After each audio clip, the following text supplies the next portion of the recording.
I know it sounded bad, but I just can't stand this depression anymore. It's consuming me. It wasn't an argument. I understand. It's not It your wasn't fault. an affair. We're together in this. It happened on a quiet Tuesday afternoon when I walked into my home and heard my wife of 8 years say the words that detonated everything.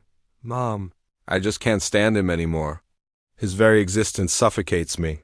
My name is Daniel Thompson, and those words changed my life forever. Earlier that day, the power had gone out at work, and my boss sent everyone home. I thought I'd surprise my wife, Jessica, with lunch, maybe steal a little time together. Instead, I froze in the hallway, a ghost listening to my own eulogy. She didn't know I was there. She didn't hear my keys drop. She didn't hear my heart break. I slipped back out the door, got in my car, and drove until the road blurred. I ended up at a rundown motel, paid cash, and sat alone on a sagging mattress, replaying her voice over and over in my head. That night I made a decision. If my wife felt suffocated by my presence, I would disappear. The next morning, I withdrew all my cash, bought a burner phone, and rented another motel room 2 towns away. The only person I told anything to was my sister, Sarah, just enough to stop a panic, but not enough to reveal the truth. For the first time in years, I was no one. And it was both freeing and terrifying, but reality eventually intruded.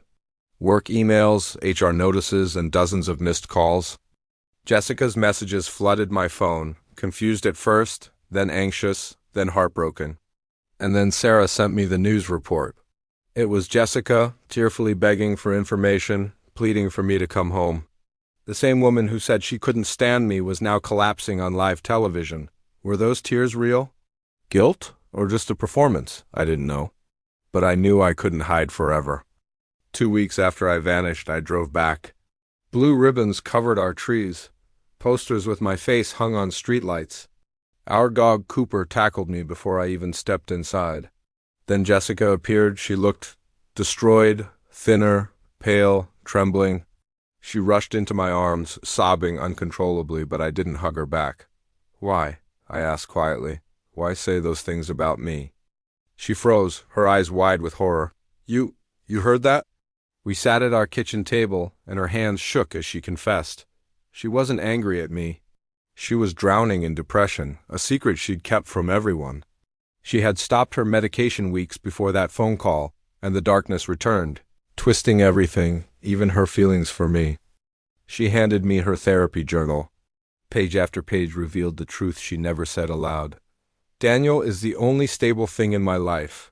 I'm afraid he'll see the real me and leave. I want to be better for him. By the time I closed the journal, my anger had softened into understanding. I wasn't ready to pretend everything was fine, but I wasn't ready to walk away either. So I proposed something different. Seattle, a new city, a clean start. Jessica didn't answer right away. Instead, she said, "Read my journal, then decide if you still want me." So we moved. Seattle wasn't easy, a tiny apartment, expensive rent, lonely nights. We fought, we cried, we questioned everything. But for the first time, we were honest. No masks, no pretending. And slowly, things changed. We found our favorite Thai place, our favorite bookstore, a community. We were far from perfect.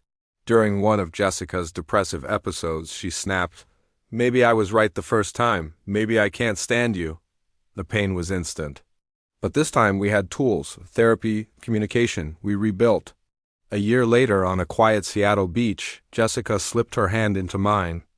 "I want to renew our vows," she said softly. "New ones. For the people we've become." "What would you promise?" I asked. "To tell you when the darkness is closing in. To let you in instead of pushing you away. To remember the depression lies, but you don't." "And you?" she asked. "I promise not to disappear again," I told her. "To listen before I assume the worst.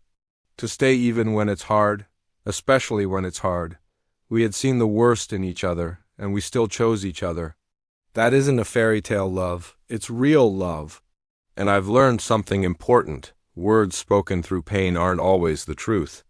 But choosing to stay, to rebuild, to love again, that's the truest thing there is. If you or someone you know is struggling with mental health, please know that help is available. There are resources in the description below. You are not alone. Thanks for listening.